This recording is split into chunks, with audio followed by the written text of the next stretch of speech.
আজকে আমি আপনাদের ডিমের অমলেট দিয়ে পোস্ত করে দেখাচ্ছি। ডিম পোস্ত করে দেখাচ্ছি।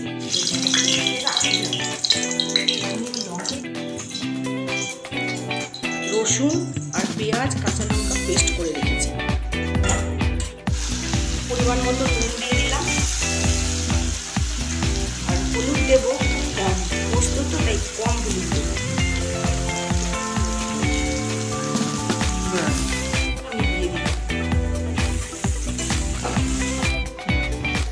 পেঁয়াজ ভাজা হয়ে গেছে, এখন আমি পোস্ত বাটাটা দিয়ে দিচ্ছি।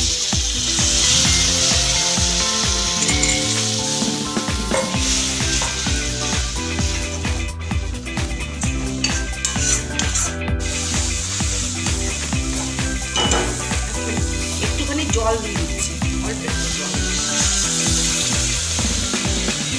বন্ধুরা, আমাদের অমলেট পোস্ত একদম হয়ে গেছে।